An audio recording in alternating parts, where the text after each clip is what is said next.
PDF 2008, and we're filming a little retrospective on the 4 years from the first PDF to now, and talking to thought leaders and followers about how they're thinking or what they thought would happen 4.5 years ago, and what has really happened, what's been great, what's been surprising, what's been disappointing, what's left.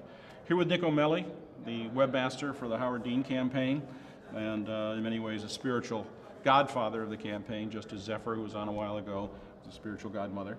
And so, what do you think? You had some expectations the day before the first PDF, and how's it been going? Oh, I remember the first PDF was so small. Yeah. The big thing is there's so many more people here. It's really grown exponentially, and it's very exciting to see kind of the whole field take off. Mm-hmm. And I just wish there was a little more innovation in the field, but can't have everything. Mm-hmm.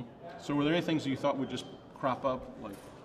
Well, two things in particular. One was kind of just a better Evite, a better event planning system that's really would be designed for political organizers. Mm-hmm.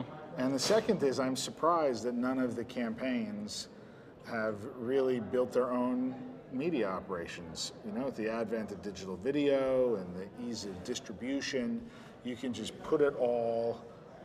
You could run a 24/7 cable news channel for very small amounts of money. The campaigns have the budget to run their own news media organization, and they don't. Mm-hmm. And so in this kind of day and age, that's a bit of a mystery to me.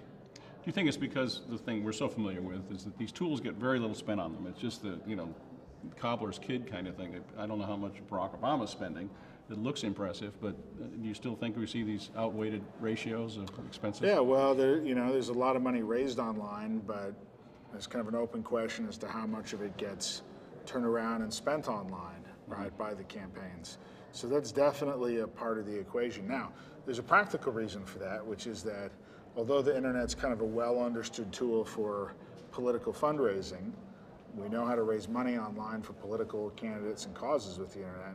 We don't really know how to get people to vote for you. The kind of what they call GOTV, get out the vote, or field, or voter turnout. Sometimes another word is persuasion.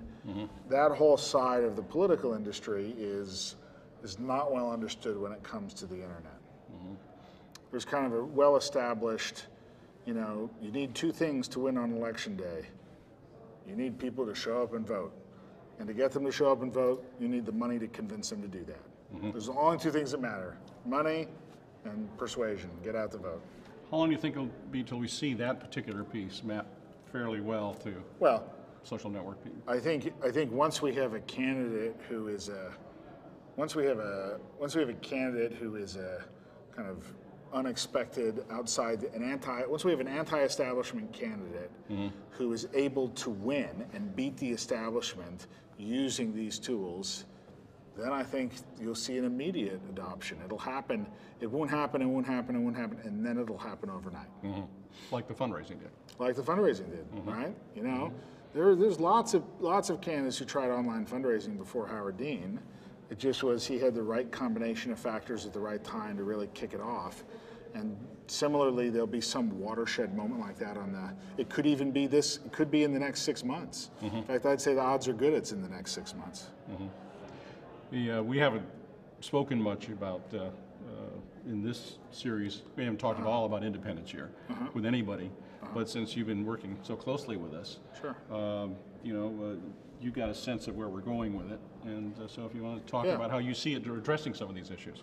Well, there's definitely a need. We're talking right now about online campaigning and political campaigning winning office, but even as far behind the tech curve as political campaigning is, it pales in comparison to governing.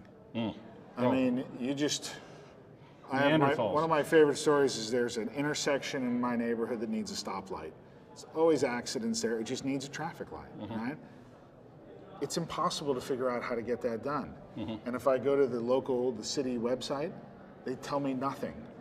Like, just getting information about how to make that happen, let alone making that happen, feels like an absolutely Herculean effort when it really shouldn't be.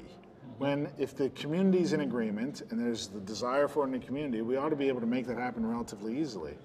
And certainly the internet and the web should facilitate and encourage that kind of community and local action, that kind of, kind of very granular policy making, right?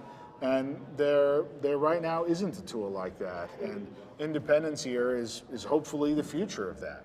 Now, the critical piece to the whole thing is not the tool set necessarily. People have to take responsibility for their government, right? They have to go out and own it. Otherwise, we'll have great tool sets that nobody uses. Well, there's a presumption that if you move from a DOS environment to Windows, more people use it for That's right. very real reasons. If you make it easier, you'll get more people to use it. And that's the only point.